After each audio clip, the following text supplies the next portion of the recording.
नमस्ते बच्चों, कैसे हो? आज हम एक नई कहानी सुनने वाले हैं और कहानी का नाम है धड़बड़ धड़बड़ दौड़त है।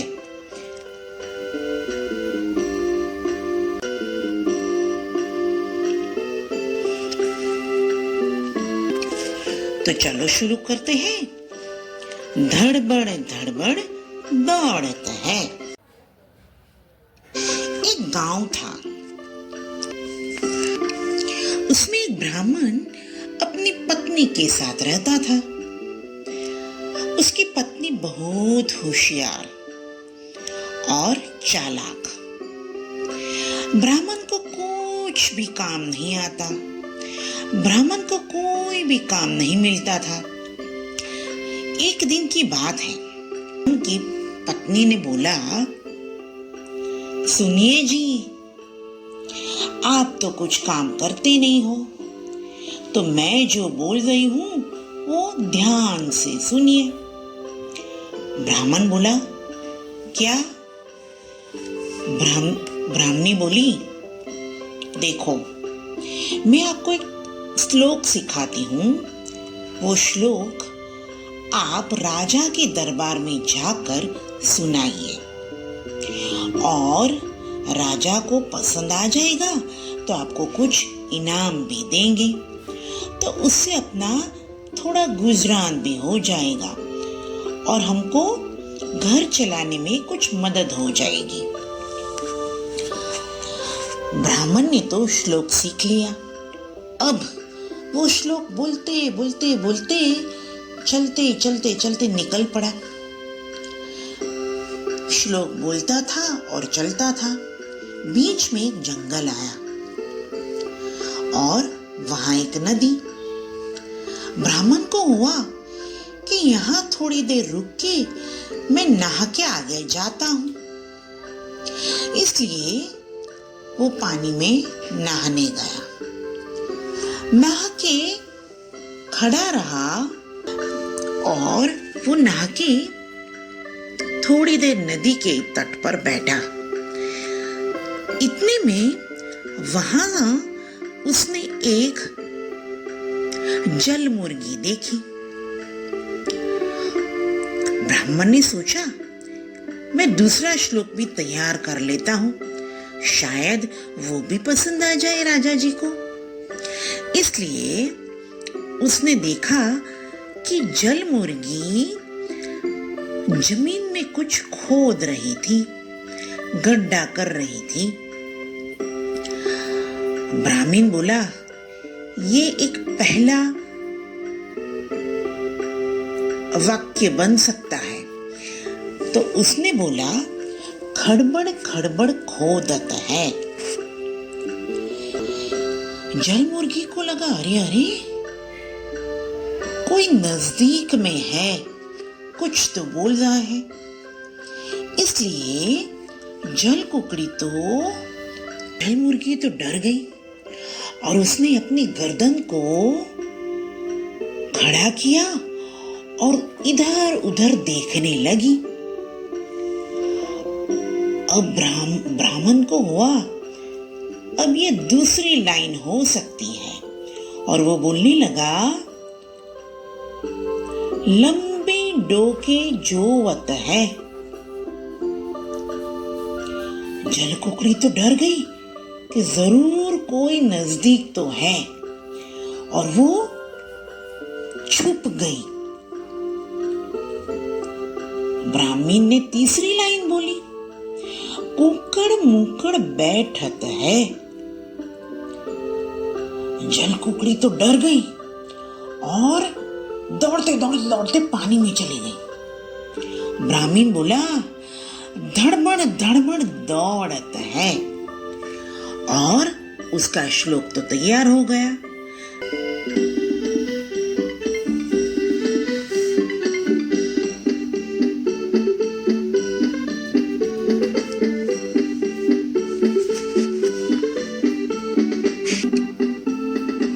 और उसका श्लोक तो तैयार हो गया और वो तो उसे रटने लगा और बोलने लगा, खड़बड़ खड़बड़ खोदत है, खड़बड़ खड़बड़ खोदत है, लंबी गर्दन जोवत है, लंबी गर्दन जोवत है, कुक्कड़ मुक्कड़ बैठत है, कुक्कड़ मुक्कड़ बैठत है, धड़बड़ धड़बड़ दौड़त है, धड़बड़ धड़बड़ दौड़त है।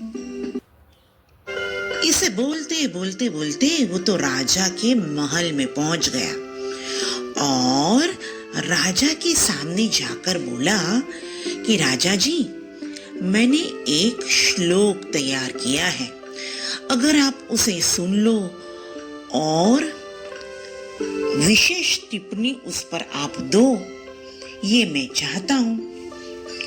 राजा जी बोले, ठीक है, सुनाओ। तो उसने तो श्लोक बोलना शुरू किया। खड़बड़ खड़बड़ खोदत है, खड़बड़ खड़बड़ खोदत है, लंबी गर्दन जोवत है, लंबी गर्दन जोवत है, कुक्कड़ मुक्कड़ बैठत है, कुक्कड़ मुक्कड़ बैठत है, धड़बड़ धड़बड़ दौड़त है, धड़बड़ धड़बड़ दौड़त है। राजा ने श्लोक सुना और सभा में बैठे हुए सभी को बोला, देखो देखो सब, हमें इस श्लोक का क्या अर्थ होता है वो सोचना है। तब तक सिपाहियों, तब तक इस ब्राह्मण को हम अपने महल में रखेंगे और उसकी खातिरदारी करेंगे। तो पूरे महल में सब सोचने में लग गए कि इस श्लोक का मतलब क्या है। राजा तो फिर अपने शयन कक्ष में चले गए और उन्होंने सोचना शुरू किया कि आखिर इस श्लोक का अर्थ क्या है, और उनको नींद नहीं आई।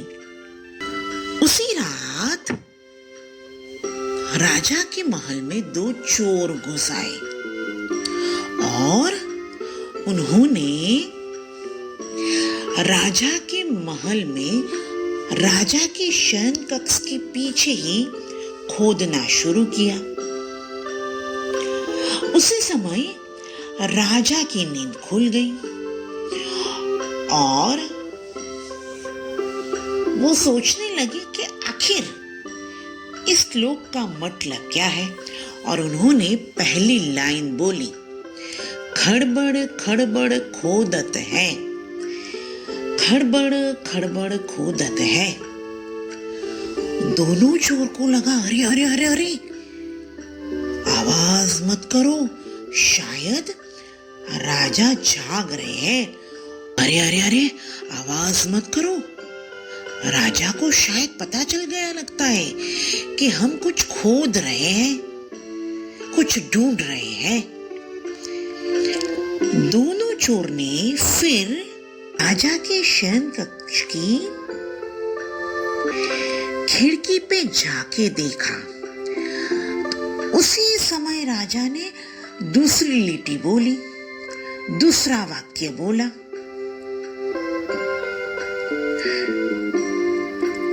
लंबी गर्दन जोवत है, लंबी गर्दन जोवत है। दोनों चोर तो घबरा गए और खिड़की के नीचे छुप कर बैठ गए। उसी समय राजा तीसरा वाक्य बोले, कुक्कड़ मुक्कड़ बैठत है। चोरों को लगा, अरे अब तो बच नहीं पाएंगे, और वो तो वहां से दुम दबाक के भागे, दुम दबाक के भागे।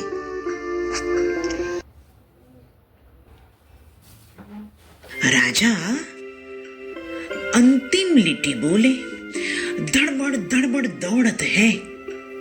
चोर तो अपनी जान बचाकर भागे और अपने घर में जाके छुप गए। दूसरा दिन हुआ, राजा तो महल में आए और सबको देखा। उसमें से 2 व्यक्ति नहीं दिख रहे थे। राजा ने सिपाहियों को बोला, अरे आज हमारी हमारी सभा में 2 व्यक्ति कम लग रहे हैं, जाओ उनको ढूंढ के लेके आओ। यूं तो सिपाही तो गांव में गए और दोनों को पकड़ के लेकर आए। दोनों को लगा आज तो हम गए, और घबराते घबराते बोले, राजा जी प्रणाम। राजा बोले, आप इतने दिनों से महल में क्यों नहीं दिख रहे थे? दोनों चोर घबरा गए। उनको लगा अब तो राजा को पता चल गया कि हम ही उस रात चोरी करने गए थे।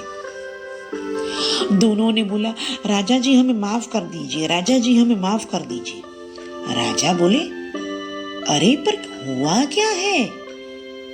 दोनों चोर बोले, राजा जी हम आपके महल में आए थे और आपके शयन कक्ष के पीछे हम गड्ढा खोद रहे थे। उसी वक्त आपने बोला, खड़बड़ खड़बड़ खोदत है। फिर हम तो डर गए और हमने आपकी खिड़की से झांका तो आपने बोला, लंबी गर्दन जोवत है। फिर तो हम ज्यादा डर गए और खिड़की के नीचे बैठ गए, और तभी आपने बोला, कुक्कड़ मुक्कड़ बैठत है। और तभी आपने बोला, कुक्कड़ मुक्कड़ बैठत है। और हम वहां से भाग गए और आपने बोला, दड़बड़ दड़बड़ दौड़त है। और हमें डर लग गया कि आपने हमें चोरी करते हुए देख लिया है, इसीलिए हम महल में आने से डर रहे थे कि शायद आप हमें पकड़ लोगे और दंड दोगे। राजा तो आश्चर्यचकित हो गए। उन्होंने सोचा, अरे इस ब्राह्मण के श्लोक में तो बड़ी ताकत है, बहुत ही अच्छा श्लोक है, चमत्कारी श्लोक है। उसने तो चोरों को भी भगा दिया। राजा तो ब्राह्मण को बोले, ब्राह्मण तुम्हारे श्लोक में तो बहुत बड़ा चमत्कार है। जब मेरे महल में ये 2 चोर आए थे, उस रात मैं यही श्लोक बोल रहा था और सोच रहा था, तो देखो कितना बड़ा चमत्कार हो गया। चोर भी भाग गए और चोरी भी नहीं हुई, और दोनों चोर को अपनी गलती का एहसास भी हो गया। इसलिए तुम्हारा श्लोक बहुत चमत्कारी है। राजा ने तो ब्राह्मण को इनाम दिया और चोरों को बोला, देखो इस बार की गलती तो मैं माफ कर देता हूँ, अगली बार ऐसी गलती होनी चाहिए नहीं। मेहनत से काम करना चाहिए, मेहनत से कमाना चाहिए और अपनी जिंदगी गुजारनी चाहिए। दोनों चोर ने माफी मांगी और फिर सब हंसी खुशी रहने लगे, खुशखुशाल जीवन जीने लगे। बच्चों, कहानी पसंद आई ना? देखा एक श्लोक कितना चमत्कारी निकला और चोरों को भी एहसास दिलाया कि हमेशा मेहनत से सब लेना चाहिए। इसी तरह हमें भी हमारे जीवन में कितनी भी परीक्षाएं आ जाए, मेहनत करनी चाहिए। मेहनत का फल हमेशा अच्छा मिलता है। सही है ना? अब हम दूसरी कहानी के साथ फिर से मिलेंगे। कहानी पसंद आए तो चैनल को लाइक कीजिएगा, शेयर कीजिएगा और सब्सक्राइब कीजिएगा। Bye bye.